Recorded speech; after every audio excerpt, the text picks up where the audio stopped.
Oke guys, welcome back to Mancamaya dalam pembahasan alur cerita Record of Ragnarok season 3 ya guys ya. Serial petualangan epik yang mempertemukan dewa dan manusia dalam duel hidup dan mati demi kelangsungan umat manusia. Gimana record season 2-nya? Edan nggak tuh? Dulu itu ya pas Cakra Diva upload itu ya, dulu itu di channel Gnosis ya guys ya.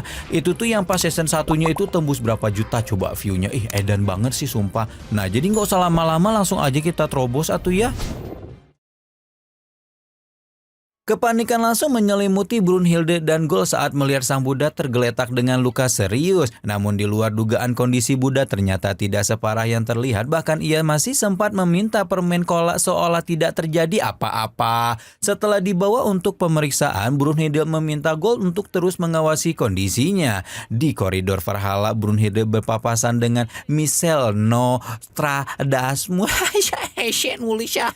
Gitulah pokoknya tulisannya ya, yang justru berkeliaran padahal ia telah diperintahkan menunggu giliran baku hantam. Nostradamus tampak frustasi karena terancam dicoret sebagai peserta meski tubuh dan jiwanya telah remuk akibat Helheim. Brunhilde menegaskan bahwa ia tak butuh penunjukan untuk masuk neraka karena Nostradamus adalah satu-satunya manusia yang pernah dibuang ke Helheim setelah menghancurkan Bifrost dan menentang hukum ilahi. Valhalla, Midgard, dan Helheim merupakan 3 lapisan dunia yang dihubungkan oleh gerbang sakral bernama Bifrost. Dari Valhalla, gerbang itu tampak hitam pekat sementara dari Helheim sendiri justru berkilau terang. Bifrost hanya bisa dilewati dewa-dewa tertinggi seperti Zeus, Hades, Shiva, dan Odin. Siapapun selain mereka yang mencoba melintasi akan jatuh ke Helheim dan tak pernah kembali. Gerbang ini ibarat penutup tungku neraka dan Nostradamus adalah satu-satunya manusia yang berani menghancurkannya meski gagal karena tertangkap sebelum sepenuhnya runtuh. Sementara itu para dewa mulai menyusun strategi kemenangan dan Brunhilde meneguhkan tekadnya untuk membawa umat manusia menang apapun resikonya. Di arena Valhalla, suara MC menggema memanggil Dewa Thor yang akan berhadapan dengan Lubu, perwakilan dari umat manusia. Dengan kekuatan Volunder dari Valkyrie, manusia akhirnya bisa melawan para dewa. Pertarungan berlangsung sengit, palu Thor dan pedang Lubu saling beradu, namun Lubu harus tumbang di ronde pertama. Pertarungan kedua mempertemukan Zeus dengan Adam. Adam sempat membuat Zeus terpental dengan pukulan dahsyat, namun Zeus bangkit dan membalas. Banyak yang mengira Zeus kalah, padahal Adamlah yang akhirnya gugur dan berubah menjadi kunang-kunang hijau, membuat manusia kalah 2 kali berturut-turut. Di season 2 masih pertarungan berlanjut saat Poseidon turun menghadapi Kojiro Sasaki dan dengan 2 pedang barunya Kojiro bertahan hingga akhirnya menebas kedua tangan Poseidon dan mencetak sejarah sebagai manusia pertama yang mengalahkan dewa. Kemenangan manusia berlanjut di ronde keempat saat Jack the Ripper menghadapi Dewa Hercules. Meski terdesak, Jack akhirnya menusuk Hercules dengan teknik mematikan. Namun di ronde kelima, harapan itu kembali runtuh ketika Tamemon Raiden harus mengakui kekalahan dari Dewa Shiva setelah pertarungan brutal yang dipenuhi amarah tak terkendali. Nah, terakhir di season kedua, setelah memasuki ronde ke-6, sang Buddha mewakili manusia melawan Jeropuku dan berhasil menang dalam pertarungan singkat. Di saat bersamaan itulah Gol melaporkan bahwa kondisi Buddha stabil meski masih butuh istirahat. Mendengar kabar itu, semangat Brunhilde kembali menyala. Pertarungan antara manusia dan dewa belum berakhir dan duel-duel yang jauh lebih berbahaya telah menunggu di arena Valhalla. Di ruang pertemuan Valhalla, para dewa diliputi ketegangan saat membahas pertarungan selanjutnya. Ares, sang dewa perang, menjadi satu-satunya nama yang muncul, namun keraguan jelas terpancar dari wajahnya. Meski takut akan kekalahannya sendiri, ia tak mungkin mundur karena harga diri sebagai dewa perang dipertaruhkan. Di tengah kegelisahan itu, Raja Hades akhirnya angkat bicara dengan suara tenang namun penuh amarah. Ia mengumumkan bahwa dirinya sendiri yang akan maju ke arena demi membalaskan dendam atas kematian adiknya. Siapa lagi dan siapa bukan, yaitu Dewa Poseidon. Sementara itu Brunhilde dan Gol mengunjungi ruang tunggu Nostradamus yang kembali membuat ulah dengan terus meniru wajah Brunhilde hingga membuat Gol naik pitam. Di tengah kekacauan itu Brunhilde menerima notifikasi tentang pertarungan ronde ke-7. Baik Gol maupun Nostradamus tampak bersemangat sekaligus cemas menghadapi pertandingan besar yang akan datang. Namun Brunhilde tetap tenang. Ia telah menyiapkan langkah besar seorang raja yang akan diturunkan untuk menghadapi Raja Hades di arena Valhalla. Di tempat lain, seorang pemuda bermata tertutup merobohkan tembok dan berjalan tanpa arah mencari ruangan yang bahkan ia sendiri tak ketahui. Tanpa ragu ia masuk ke sebuah ruangan tempat Ares dan Hermes berada, lalu dengan santai duduk di sofa merah milik Raja Hades. Kehadirannya membuat Ares kebingungan, sementara Hermes segera menyadari bahwa pria itu berasal dari dunia manusia. Lebih dari sekedar identitasnya, Hermes lebih terkejut lagi karena pria misterius tersebut mampu mengalahkan Ares hingga 2 kali berturut-turut, sebuah kekuatan yang sulit diterima akal para dewa. Saat pria itu menikmati madu racikan Hermes, Gol tiba-tiba datang dan langsung memarahinya. Tak lama kemudian Brunhilde menyuruh dan mengumumkan bahwa waktunya telah tiba. Bukannya panik, pria bermata tertutup itu justru menunjukkan semangat membara dan membuka jalan baru menuju arena pertarungan. Seolah medan laga itu adalah rumahnya sendiri. Di arena Valhalla, suara MC menggema memperkenalkan ronde ke-7. Petarung manusia dipanggil lebih dulu, namun King Si Huang tak kunjung muncul, membuat perhatian penonton teralihkan oleh para kaisar yang membentangkan karpet merah untuk menyambut Raja Hades. Di tengah kebingungan, Qin Shi Huang akhirnya melangkah santai di atas karpet merah yang seharusnya hanya dilewati para dewa. Para ahli manusia panik melihatnya bertarung dengan mata tertutup hingga Nostradamus tiba-tiba masuk ke arena dan memarahinya. Namun alih-alih meredakan konflik, Qin Shi Huang justru menggendong Nostradamus dan menyatukan kekuatan dengannya. Di lorong gelap, Raja Hades berjalan angkuh hingga seorang pelayan menyerahkan trisula milik Poseidon. Setelah menyatukan kekuatan senjata itu, Hades memasuki arena. Sorak penonton menggema saat Raja Hades diperkenalkan dan langsung menyerang Qin Shi Huang tanpa ampun. Meski dihujani ratusan serangan, Qin Shi Huang terus menghindar. Bahkan saat luka kecil muncul di perutnya, semangatnya justru semakin membara untuk menantang Raja Dunia Bawah. Jurus yang dikeluarkan Qin Shi Huang akhirnya berhasil menumbangkan Raja Hades. Arena Valhalla langsung gempar, semua mata terpaku melihat tubuh penguasa dunia bawah itu terhempas hanya dengan satu serangan. Gol sampai ternganga dibuatnya dan segera bertinyi-tinyi pada Brunhilde tentang jurus mengerikan tersebut. Brunhilde menjelaskan bahwa Qin Shi Huang menggunakan Ciyu, teknik tertinggi yang berasal dari 5 aliran senjata utama, yaitu pedang, jirah, tombak, kapak, dan busur. Tak hanya Gol, Ares pun dibuat terdiam oleh kekuatan itu, sementara Hermes mengungkap bahwa kekuatan Qin Shi Huang muncul karena ia mampu membalikan energi serangan Raja Hades kembali ke pemiliknya. Raja Hades bangkit dengan wajah tenang dan menanyakan kepada Qin Shi Huang seberapa penting arti status raja baginya. Dengan santai Qin Shi Huang menjawab bahwa ada 4 hal yang ia anggap sebagai bekal sejati seorang raja. Mendengar jawaban itu, Raja Hades justru tertawa terbahak-bahak hingga membuat seluruh arena kebingungan. Qin Shi Huang sempat ikut tertawa, namun perlahan ia pun bingung dengan reaksi Hades. Sang Raja Dunia Bawah lalu berkata bahwa sifat Qin Shi Huang mengingatkannya kepada seseorang yang pernah ia kenal. Meski begitu, niatnya untuk mengalahkan Qin Shi Huang dan membalaskan dendam Poseidon tetap tak tergoyahkan.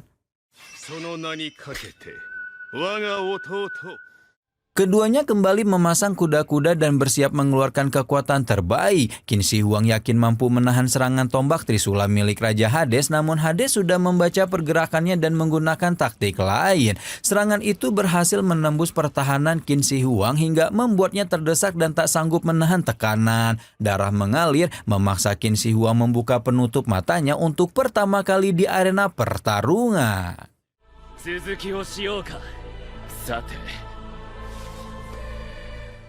Dengan kedua mata terbuka, Qin Shi Huang mengeluarkan kekuatan yang lebih mengerikan. Ia mengacaukan aliran Ki Raja Hades hingga serangannya melemah, lalu membalikan kekuatan itu untuk melukai perut sang raja. Namun teknik tersebut memiliki harga yang mahal karena Qin Shi Huang ikut merasakan rasa sakit yang sama. Raja Hades tertawa dan menyebutnya sebagai kelemahan fatal, namun Qin Shi Huang dengan tegas mengatakan bahwa itu bukan kelemahan melainkan kekuatan yang sesungguhnya. Kilasan masa lalu pun terungkap. Sejak kecil Qin Shi Huang telah merasakan pahitnya hidup. Ia ditinggalkan ayahnya saat berusia 2 tahun disusul kepergian ibunya tak lama kemudian. Ia hidup sebagai sandera selama bertahun-tahun, dibenci dan dihina oleh orang-orang di sekitarnya, bahkan oleh para penjaga yang seharusnya melindunginya. Namun Qin kecil hanya bisa tersenyum dan mengucapkan terima kasih. Hingga suatu hari saat kembali ke tempat tinggalnya, ia melihat seorang wanita duduk di atas guci sambil memainkan kincir angin, lalu memastikan bahwa bocah di hadapannya adalah Qin Shi Huang, sebuah pertemuan yang kelak mengubah segalanya. Wanita itu bernama Chun Yan, sosok yang ditugaskan untuk mengawal sekaligus mengurus Qin Shi Huang kecil. Pertemuan pertama mereka jauh dari kata ramah. Chun Yan bahkan mengancam akan mengurus Qin kecil. Namun alih-alih takut atau marah, bocah itu justru tersenyum dan mengucapkan terima kasih, lalu dengan polos meminta bimbingan darinya. Masuk ke dalam rumah, Chun Yan mengomel melihat kondisi tempat tinggal Qin kecil yang berantakan dan tak terurus. Ia kesal karena Qin kecil hanya tersenyum saat dimarahi, hingga akhirnya memutuskan membersihkan rumah sendiri. Dan sejak saat itulah kehidupan Qin kecil perlahan mulai berubah dan memiliki warna.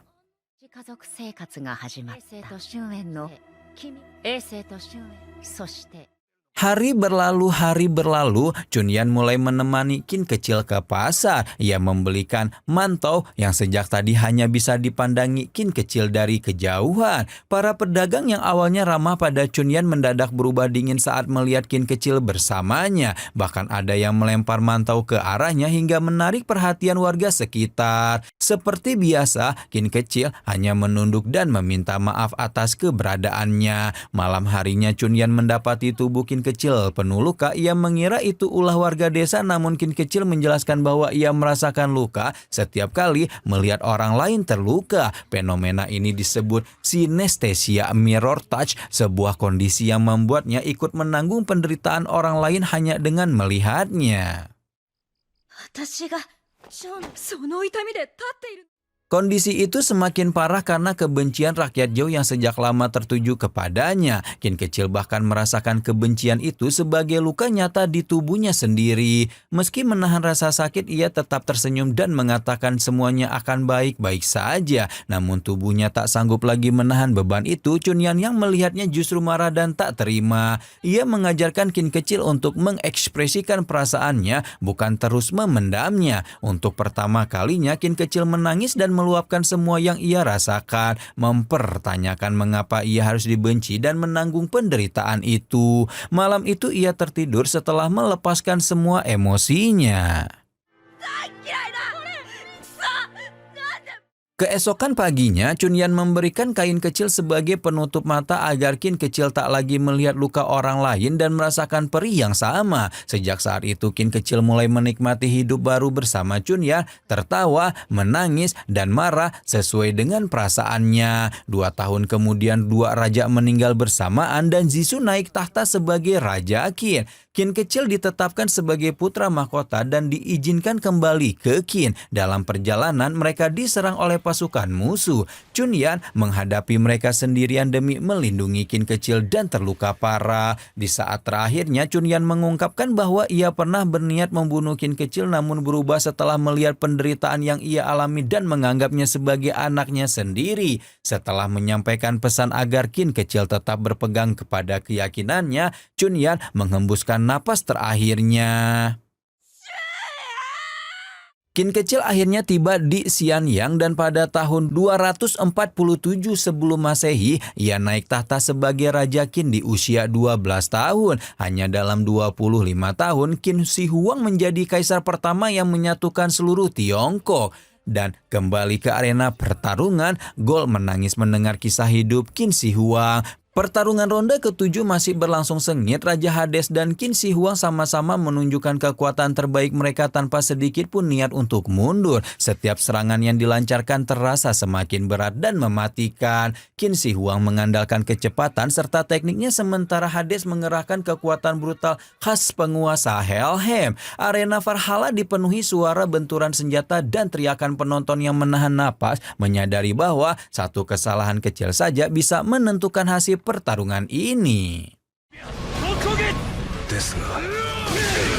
Di tempat lain, Beelzebul masih memantau monster ciptaannya sambil menyaksikan tayangan pertarungan dari Valhalla. Tatapannya fokus dan penuh perhitungan. Ia tidak sendirian karena Adamas tiba-tiba muncul dan ikut menyaksikan duel antara Raja Hades dan Qin Shi Huang. Keduanya memperhatikan dengan serius, menyadari bahwa pertarungan ini bukan sekedar adu kekuatan, melainkan pertarungan harga diri antara dewa dan manusia. Setiap perubahan alur pertempuran seolah menjadi bahan analisis bagi mereka. Kembali ke arena, suasana semakin gelisah. Di bangku penonton, Chunyan terlihat hadir bersama dengan anaknya Chunbu. Mereka meneriakkan dukungan untuk Qin Shi Huang dengan penuh harap. Di medan laga, Hades turun menggempur Qin Shi Huang tanpa henti, namun setiap serangan berhasil ditangkis dengan susah payah. Hingga pada satu momen, Hades melukai dirinya sendiri dan membiarkan darahnya mengalir ke tombak Trisula. Darah itu menyatu dengan senjata, membuat tombak tersebut terasa hidup dan memancarkan aura yang sangat mengerikan.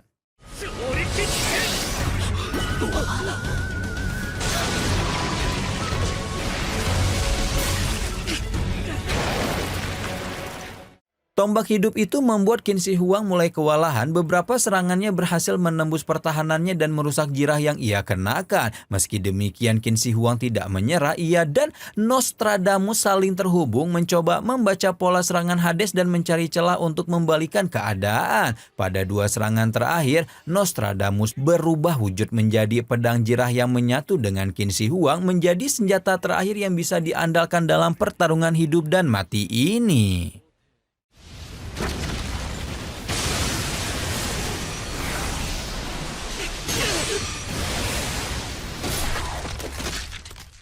Namun keadaan semakin buruk saat Qin Shi Huang kehilangan lengan kirinya akibat serangan Hades. Sesaat rasa putus asa menyelimuti arena, banyak orang yang mengira pertarungan telah berakhir. Di tengah keterpurukan itu, Nostradamus membangkitkan kembali keberanian Qin Shi Huang, mengingatkannya akan perjalanan panjang dan keyakinan yang ia pegang sebagai seorang raja. Dengan satu lengan tersisa, Qin Shi Huang bangkit berdiri dan sorak-sorai penonton menggema memenuhi arena menyambut kebangkitan sang raja manusia yang menolak untuk tumbang begitu saja. Pertarungan antara Raja Hades dan Qin Shi Huang mencapai puncaknya. Meski kehilangan satu lengan, Qin Shi Huang tetap bersikeras melanjutkan duel hingga titik darah penghabisan. Nostradamus sempat meragukan keputusan Qin Shi Huang untuk kembali menggunakan kekuatan Phoenix, namun tekad sang kaisar telah berhasil meyakinkannya. Setelah Nostradamus kembali menyatu ke dalam pedang, Qin Shi Huang bersiap menghadapi serangan terakhir Raja Hades. Seluruh penonton menahan napas menyaksikan duel dua raja yang sama menolak untuk mundur. Ketegangan memenuhi arena ketika keduanya berdiri dalam kondisi luka parah namun masih menyimpan sisa kekuatan terakhir. Raja Hades melancarkan serangan langsung dengan trisulanya, menghantam pedang Qin Shi Huang dengan kekuatan penuh. Namun tanpa disadari selama benturan itu, Qin Shi Huang telah menyerap dan mengalirkan kembali energi ke titik ki pada trisula Hades. Serangan tersebut perlahan melemahkan senjata sang Raja Helheim. Di saat genting itu, ingatan Qin Shi Huang kembali kepada masa kecilnya yang penuh pengasingan sebelum akhirnya diakui sebagai raja. Dengan hentakan terakhir, ia menghancurkan trisula legendaris itu hingga berkeping-keping, lalu menebas sang Raja Hades. Menjelang akhir hayatnya, Hades mengakui bahwa Qin Shi Huang layak menyandang gelar raja sejati.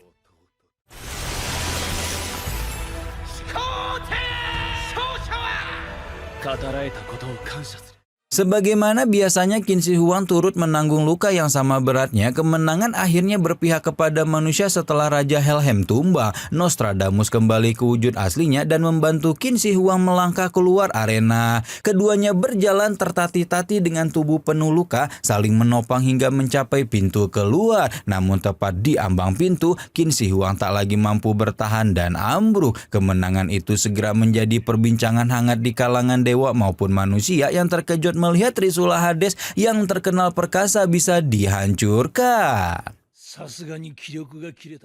Terungkap bahwa darah Hades yang mengalir ke dalam Trisula membuat senjata itu memiliki ki dan menjadi hidup. Qin Shi Huang memanfaatkan celah tersebut dengan menyerang titik ki untuk melemahkannya. Di sisi lain, Adamas tidak menerima kekalahan itu dengan berniat turun tangan sendiri. Tidak ada yang mampu menghentikannya selain membiarkan situasi mereda. Pertandingan dihentikan sementara untuk memperbaiki arena akibat kehancuran besar dari duel dua raja tersebut. Di ruang perawatan, Qin Shi Huang dan Nostradamus berada dalam kondisi kritis namun masih dapat diselamatkan. Saat Brunhilde dan Gold meninggalkan ruang perawatan, mereka berpapasan dengan Adamas yang mencari Qin Shi Huang. Brunhilde menolak memberitahu keberadaannya hingga Adamas mengancam akan membunuhnya. Ketegangan itu dihentikan oleh kedatangan Beelzebub yang memperingatkan Adamas agar tidak merusak jalannya acara para dewa. Meski akhirnya pergi, Adamas tetap mengancam akan membalaskan dendam setelah pertandingan usai. Sementara itu Buddha diam-diam meninggalkan ruang perawatan dan menikmati waktunya di padang rumput sambil meminta perawat mencari sosok pahlawan pembunuh naga. Di sisi lain, Brunhilde dan Gold melanjutkan langkah mereka menuju ruangan misterius milik satu-satunya penguasa sihir dalam sejarah manusia untuk menyusun strategi berikutnya.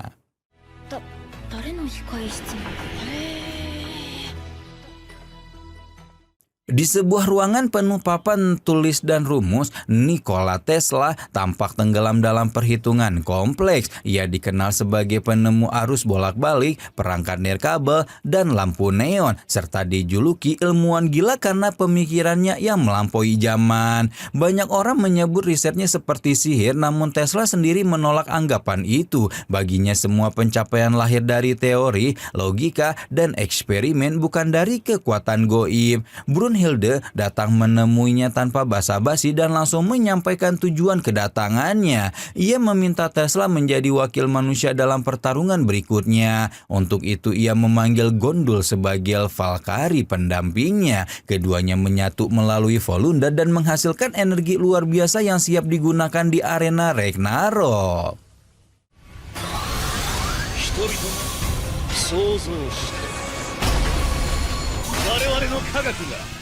Sementara itu kisah beralih kepada masa lalu Beelzebub yang penuh kesendirian. Ia dikenal dengan berbagai julukan seperti Raja Lalat, inkarnasi Rakusan, dan penguasa iblis. Desas-desus membuatnya dijauhi para dewa, bahkan muncul larangan untuk menatap atau berbicara dengannya. Ia disebut sebagai anatema, sosok terkutuk yang dihindari semua pihak. Hanya 3 malaikat yang berani mendekat, yaitu Azazel, Samael, dan Lucifer. Awalnya Beelzebub menolak mereka, namun Lucifer bersikeras bahwa ia tidak seharusnya hidup dalam bayang-bayang hinaan. Perlahan keteguhan ketiganya meluluhkan hati Beelzebub hingga ia menerima persahabatan itu.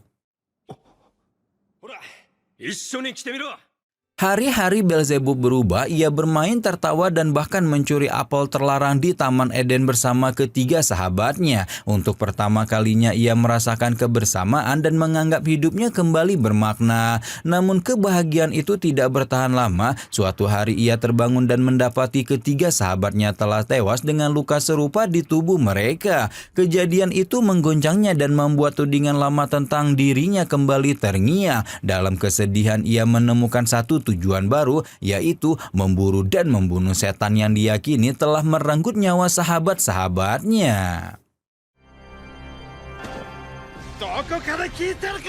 Beelzebub menghabiskan waktunya meneliti manuskrip kuno demi menemukan kebenaran. Di perpustakaan ia bertemu Lilith yang datang menawarkan bantuan. Seperti sebelumnya Beelzebub menolak, namun ketika Lilith menyebut nama Lucifer dan menyatakan ingin membalaskan dendam, ia tak lagi bisa mengabaikannya. Mereka menyelidiki berbagai kitab termasuk kisah tentang Valhalla dan Helheim. Setelah mengumpulkan banyak data, mereka memulai perjalanan panjang mencari sosok setan tersebut.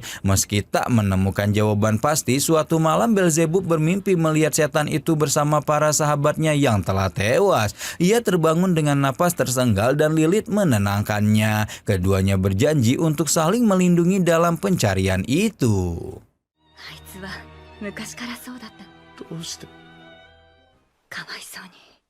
Namun kenyataan yang muncul jauh lebih pahit. Beelzebub terbangun dan mendapati darah berceceran hingga perlahan ia menyadari bahwa setan yang selama ini ia cari adalah dirinya sendiri. Ingatan tentang kematian Lucifer dan yang lainnya kembali menghantuinya. Ia memahami bahwa dorongan destruktif bernama Destrudo bersemayam di dalam dirinya, mendorongnya menghancurkan apapun yang dekat dengannya. Diliputi penyesalan dan rasa bersalah, ia merasa tidak layak hidup, dan dalam keputusasaannya itu Beelzebub bahkan memohon agar sisi gelap dalam dirinya membunuhnya dengan cara yang paling kejam, mengakhiri konflik batin yang telah menghancurkan hidupnya.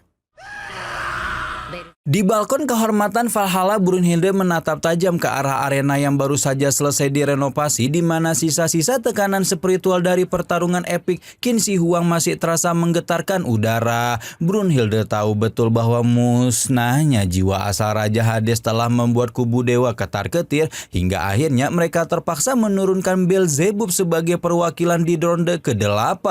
Kemunculan Beelzebub langsung memancarkan aura kegelapan pekat yang membuat para penonton panik dan merinding ketakutan. Sementara dari umat manusia, Brunhilde dengan penuh keyakinan telah melepaskan Nikola Tesla yang maju dengan gaya nyentriknya membawa harapan cahaya sains untuk meremukan arogansi para dewa.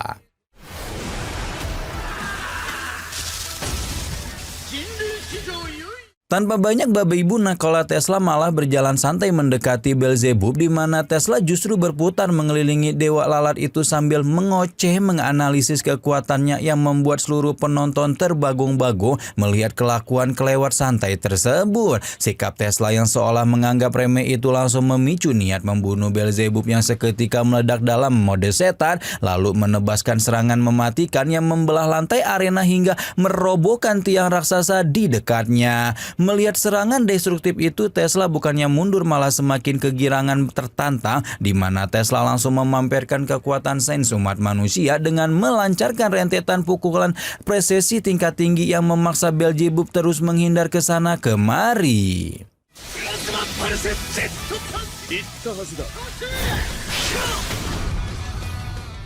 Merasa harga dirinya digeprek oleh ras manusia, Beelzebub akhirnya kehilangan kesabaran dan langsung mengeluarkan tongkat Apomius yang merupakan pusaka penggabung kekuatan Baal dan Zebul. Benturan hukum alam dari senjata itu menciptakan tekanan spiritual luar biasa hingga mendorong Tesla mundur sejauh beberapa meter. Tapi ilmuwan jenius itu justru semakin ngeplay melihat mekanisme tongkat tersebut dan dengan polosnya menunjukkan hasrat untuk meneliti pusaka mematikan tersebut. Menyadari lawannya mulai memancarkan niat membunuh yang pekat, Tesla langsung mengaktifkan formasi besar bernama penjara zona gematria bersama Valkyrie Gondor, di mana sistem anti-gravik kuno ciptaannya kini terwujud sempurna yang membuat tubuh Tesla melayang memancarkan partikel listrik super hingga akhirnya Tesla melesat kilat dan berhasil mendaratkan serangan telak yang menggoncang jiwa asal Beelzebub untuk pertama kalinya. Keberhasilan serangan itu membuat seluruh umat manusia bersorak histeris, apalagi saat Tesla menggunakan teknik pergerakan absurd bernama Tesla Step yang membuatnya meluncur setengah berputar memutari Beelzebub, lalu menghantam dewa kegelapan itu dari titik buta hingga energi spiritual Beelzebub kacau balau. Namun Beelzebub bukanlah dewa rendahan, di mana Beelzebub mulai membaca pola hukum alam dari pergerakan Tesla dan berhasil menangkis serangan berikutnya dengan tatapan dingin meremehkan. kebenaran. Tidak kehabisan akal, Tesla langsung menggabungkan teknik QED yang terinspirasi dari eksperimen rahasia Philadelphia di masa lalu, di mana dalam sekejap mata wujud Tesla menghilang sepenuhnya dari pandangan dan berteleportasi langsung ke belakang punggung Beelzebub, lalu menghantamkan pukulan bertegangan tinggi yang sukses membuat Beelzebub terhempas tanpa daya hingga mencium lantai arena. Gempuran bertubi-tubi itu rupanya memberikan kerusakan spiritual yang sangat fatal bagi Beelzebub, di mana energi kehidupan dewa itu mendadak anjlok drastis yang menandakan hati daunnya nyaris retak akibat hantaman sains manusia. Sensasi kehancuran itu seketika menarik ingatan Beelzebub kembali ke masa lalu di alam Helheim saat dirinya nekat menantang Raja Hades demi mencari kematian. Namun sayangnya niat pindah alam itu digagalkan oleh Hades yang menjelaskan bahwa tanda di dadanya bukanlah kutukan, melainkan formasi pelindung dari doa mendiang Lilith agar Beelzebub terus hidup. Berbekal tongkat tengkorak Apomius yang dulu diberikan oleh Hades, Beelzebub kini bangkit berdiri dengan tatapan kosong yang mengerikan, lalu menarik seluruh energi kebencian di sekitarnya dan memusatkannya pada tongkat tersebut untuk melenyapkan Tesla dari muka bumi ini.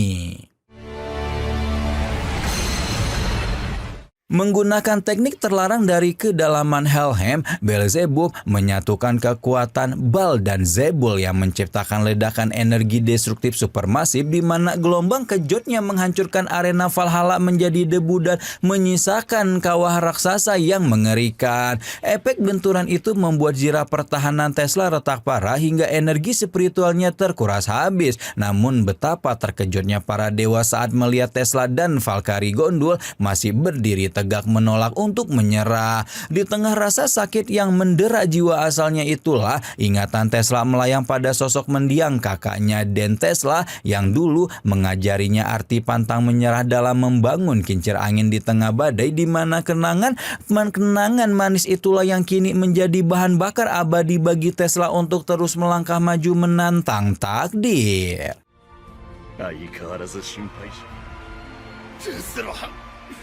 Dengan semangat yang menyala terang bagai matahari, Tesla kembali memacu energi sisanya di dalam tubuhnya dan melesat menggunakan Tesla Step. Sementara Beelzebub yang tubuhnya sudah di ambang batas itulah justru menyatukan getaran mematikan hingga mengepulkan aura kelabu pekat di sekujur tubuhnya.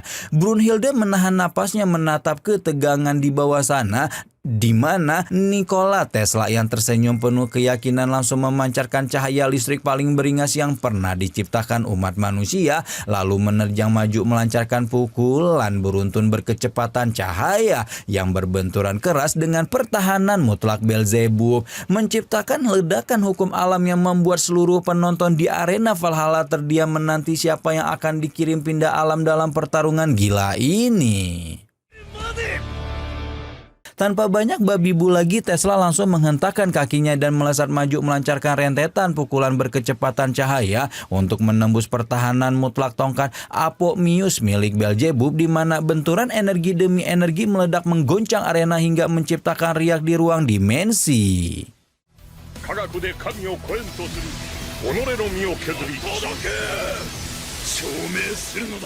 Namun sayangnya getaran destruktif milik Beelzebub terus-menerus merusak energi internal Tesla dari dalam yang membuat Tesla terhempas ke belakang tanpa daya, dan seketika itu juga Beelzebub memanfaatkan celah sekecil apapun untuk melesat maju menghantamkan serangan fatalnya. Akan tetapi Tesla justru sengaja menerima benturan itu sambil mengeksekusi strategi gila yang membuat semua dewa terbagung-bagung, di mana lengan kanan Tesla tiba-tiba menghilang di telan ruang dimensi dan langsung berteleport ke belakang punggung Beelzebub untuk mengunci pergerakan sang raja lalat tersebut. Namun siapa sangka Beelzebub ternyata sudah memprediksi trik spasial tersebut dengan ketenangan yang mengerikan, dan sebuah lengan Tesla sempat menghimpitnya. Beelzebub langsung menusukkan dua jarinya tepat ke Tesla yang merupakan inti jiwa asal penyokong energi jiranya.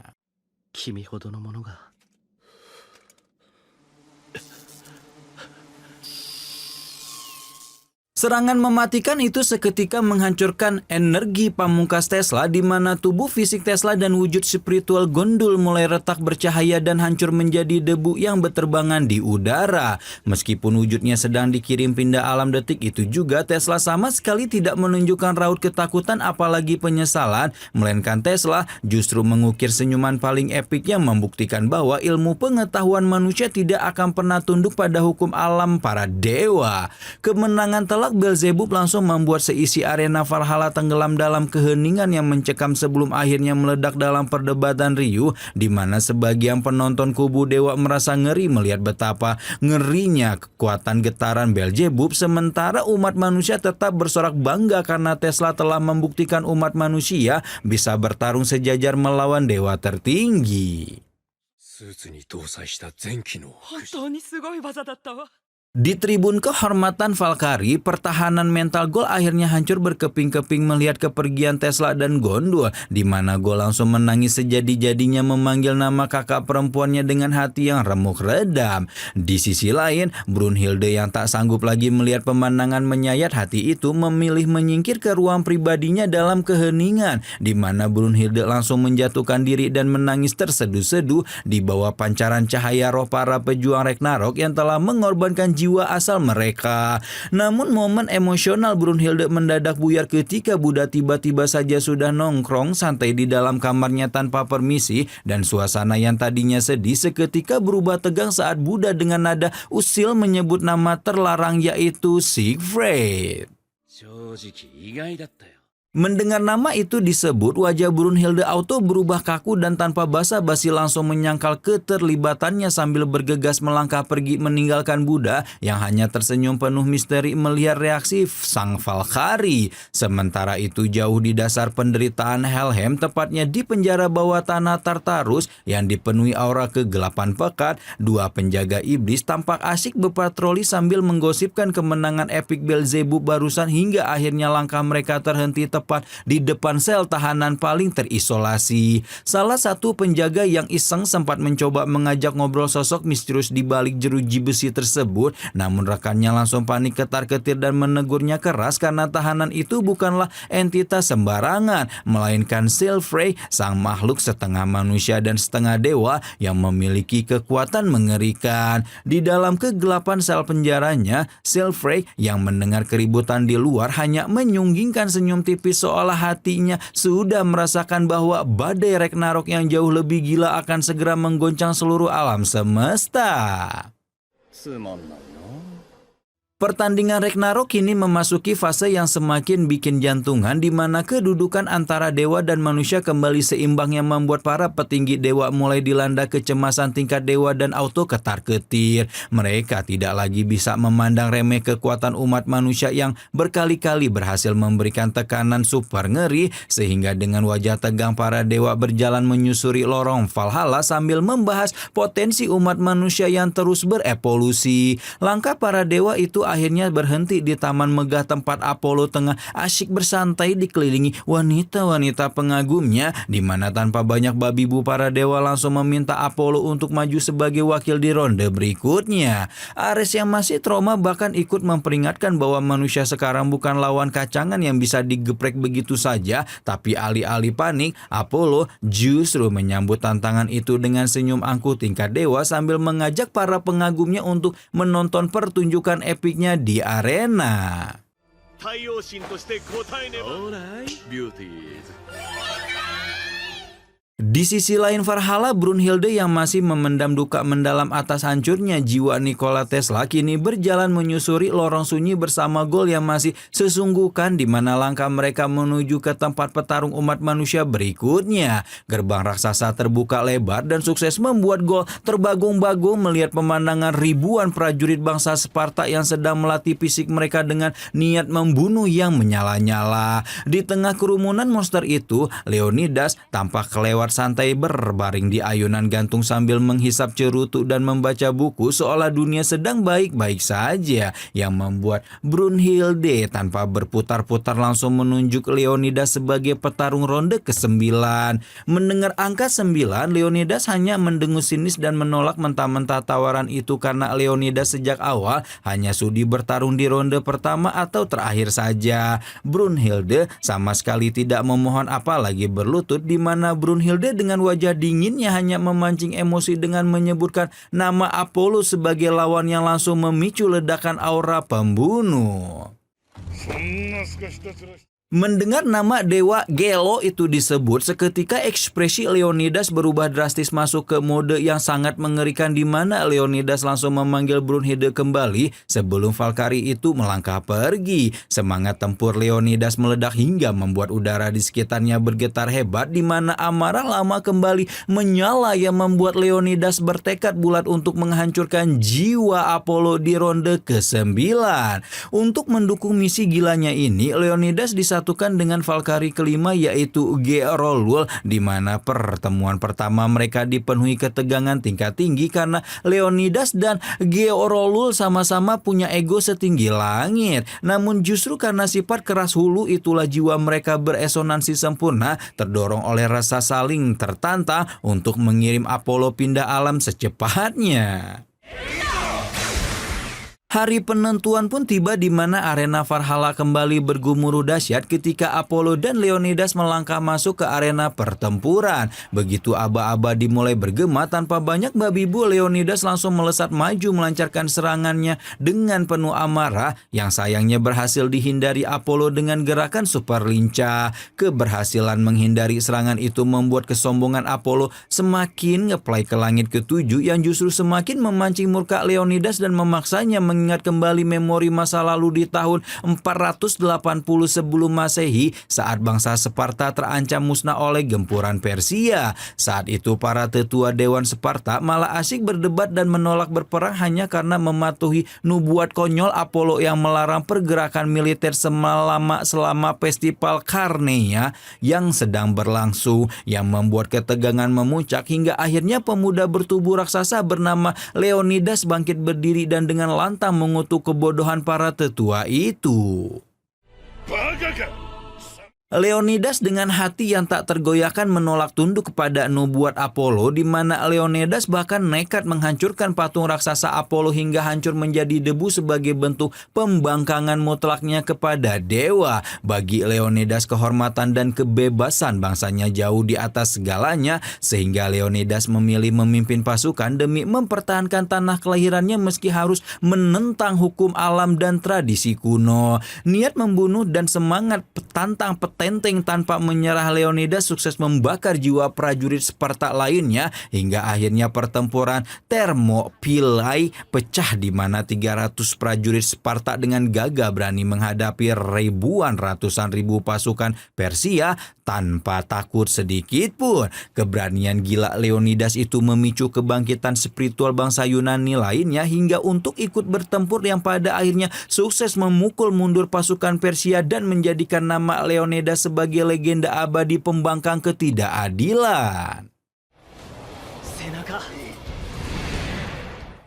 Kembali ke arena Valhalla yang memanas, aura permusuhan Leonidas semakin pekat saat Leonidas menghantamkan perisai dan tombaknya yang sudah beresonansi dengan jiwa asal Georlul. Hantaman energi itu sukses mendesak Apollo hingga energi pelindungnya sedikit retak, namun Apollo tetap berdiri anggun sambil memamerkan gerakan luwes yang membuat para penonton wanitanya menjerit histeris kegirangan. Tidak mau kalah gaya, Apollo langsung melepaskan hukum alamnya dengan memanggil benang Artemis, yakni benang-benang energi emas berkilauan yang melilit tangannya dan bertransformasi menjadi sarung tangan ilahi yang memancarkan tekanan spiritual super lekat. Leonidas merespon ancaman itu dengan merubah tamengnya menjadi teknik palang Athanamos, melepaskan badai serangan bertubi-tubi yang menghujani posisi Apollo tanpa ampun. Alih-alih menahan benturan energi itu, Apollo memilih bermanuver cepat mencari celah kelengahan sambil membaca pola serangan Leonidas, di mana tanpa disadari Apollo sudah berkedip ke titik buta Leonidas dan melepaskan pukulan telak yang membuat Leonidas terhempas tanpa daya. Meski menerima benturan keras, Leonidas sama sekali tidak mengendurkan serangannya, sementara Apollo terus memprovokasi dengan menggambar garis emas energi melintasi tubuh Leonidas menggunakan benang ilahinya. Garis emas itu awalnya dikira cuma gaya-gayaan belaka, tapi sekejap kemudian garis itu meledakkan cahaya menyilaukan yang menggoncang seluruh arena Valhalla dan membuat penonton auto panik. Apollo yang terus meremehkan eksistensi manusia justru membuat hatinya Leonidas dan Georolul semakin beresonansi sempurna, menghasilkan senjata spiritual yang auranya semakin mengerikan. Apollo kembali mengambil inisiatif menyerang lebih dulu, di mana hantaman energinya sukses menyegel pergerakan Leonidas menggunakan ikatan benang emas, disusul rentetan serangan telak ke arah wajah yang membuat cahaya keemasan meledak menerangi seluruh penjuru Valhalla. Tubuh Leonidas sempat membeku kaku seperti patung yang membuat seluruh dewa mengira nyawa sang Raja Sparta sudah dikirim pindah alam. Namun di luar nalar siapapun, Leonidas tiba-tiba meledakkan sisa energi dan bangkit menerjang maju lalu menghantamkan kepalanya sendiri ke wajah Apollo dengan sangat keras. Benturan energi dari sundulan maut itu sukses membuat hati Apollo retak seketika, di mana Dewa Matahari itu langsung tersungkur jatuh mencium tanah yang menjadi bukti telak bahwa pertarungan epik ini masih jauh dari kata selesai.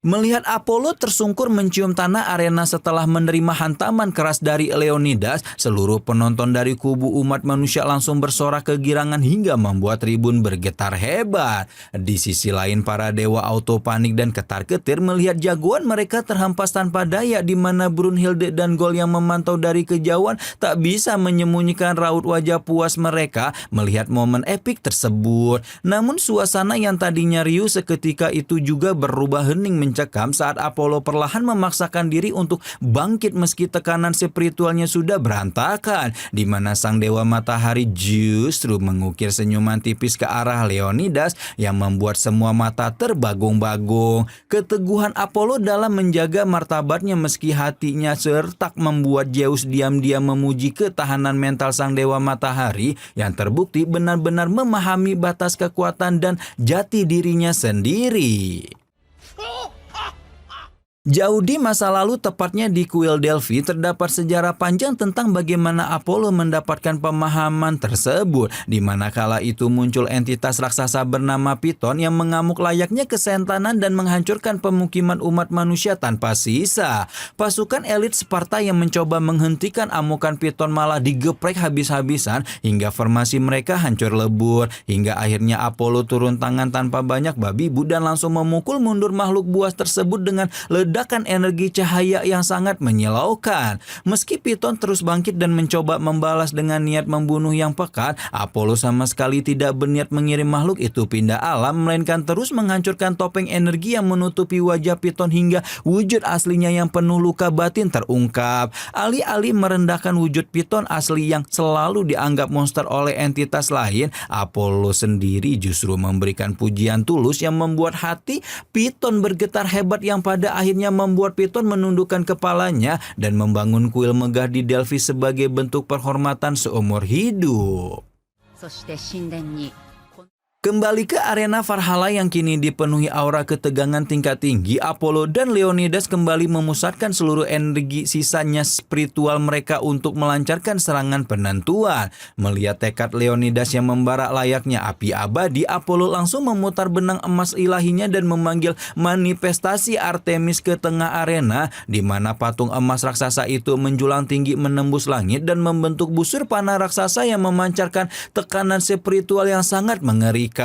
Tanpa ragu sedikit pun Apollo menarik anak panah cahaya murni dan melepaskannya dengan kecepatan tak masuk akal, di mana anak panah itu langsung melesat ganas dan menembus pertahanan Leonidas hingga menciptakan kerusakan spiritual yang sangat parah di tubuh sang Raja Sparta.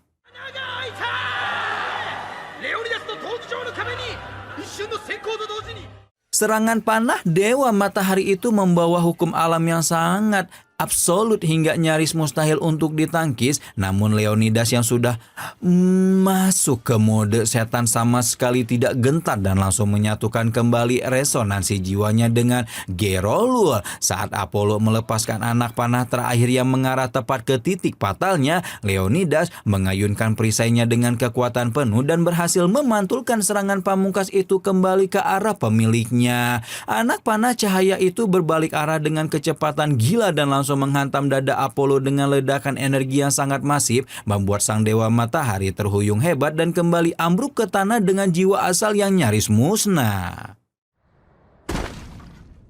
Melihat Apollo kembali terkapar dengan energi spiritual yang terkuras habis membuat para dewa di tribun benar-benar diliputi keputusasaan. Sementara umat manusia kembali bersorak kegirangan menyambut kemenangan di depan matanya. Namun secara mengejutkan Apollo kembali bangkit berdiri meski tubuhnya sudah sempoyongan dan menahan kerusakan internal yang luar biasa parah. Di mana sang Dewa Matahari malah tertawa kecil melihat kondisi Leonidas yang sebenarnya jauh lebih mengenaskan akibat rentetan panah cahaya yang telah merusak titik-titik meridiannya.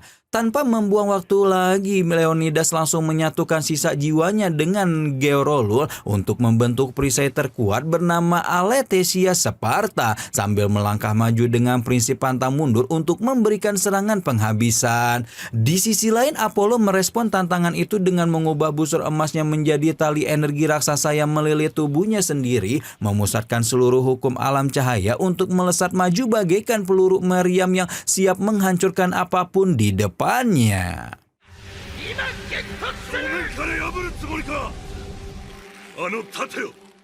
Di titik tengah arena Valhalla itulah benturan energi paling epik terjadi di mana ledakan cahaya menyilaukan menyapu seluruh penjuru arena dan membuat penonton harus menutup mata mereka rapat-rapat. Sayangnya perisai Alethesia Sparta yang menjadi kebanggaan umat manusia itu hancur menjadi debu akibat tekanan luar biasa dari serangan Apollo. Dan seketika itu juga rentetan energi sang Dewa Matahari menembus pertahanan terakhir Leonidas hingga menghancurkan jiwa asalnya tanpa ampun.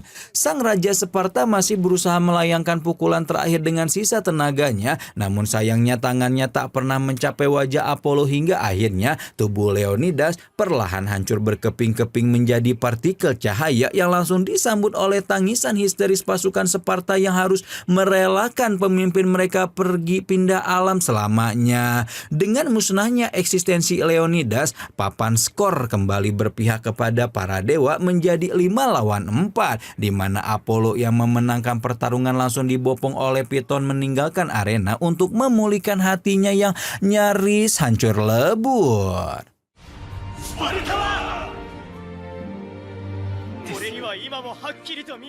Dari balkon pengamat, Gol menangis sejadi-jadinya melihat kepergian Gerolul yang musnah bersama dengan Leonidas, sementara Brunhilde hanya bisa terdiam kaku dengan pikiran yang sangat kacau memikirkan siapa petarung selanjutnya yang bisa membalikan keadaan mengerikan ini. Di tengah keputusasaan yang melanda Brunhilde itu, tiba-tiba muncul dua sosok misterius di ambang pintu ruangan, di mana salah satunya adalah wujud bertubuh kecil yang memancarkan niat membunuh yang sangat pekat hingga membuat Gol merinding ketakutan. Brunhilde yang menyadari kehadiran aura mematikan itu langsung tersenyum tipis karena mengenali sosok tersebut yang tak lain adalah pendekar pedang legendaris sekaligus kapten unit Shinsengumi bernama Shoji Okita yang kini bersiap maju ke arena untuk membantai para dewa.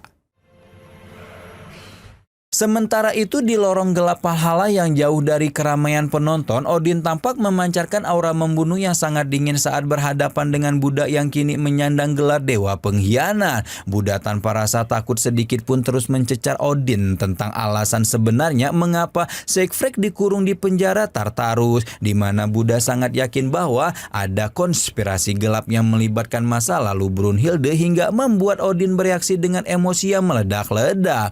Ketegangan di lorong itu semakin memuncak saat Odin bersiap melepaskan tekanan spiritualnya untuk menghancurkan Buddha. Namun tiba-tiba Beelzebub muncul dari bayang-bayang dan langsung melancarkan serangan energi mematikan ke arah Odin tanpa ampun.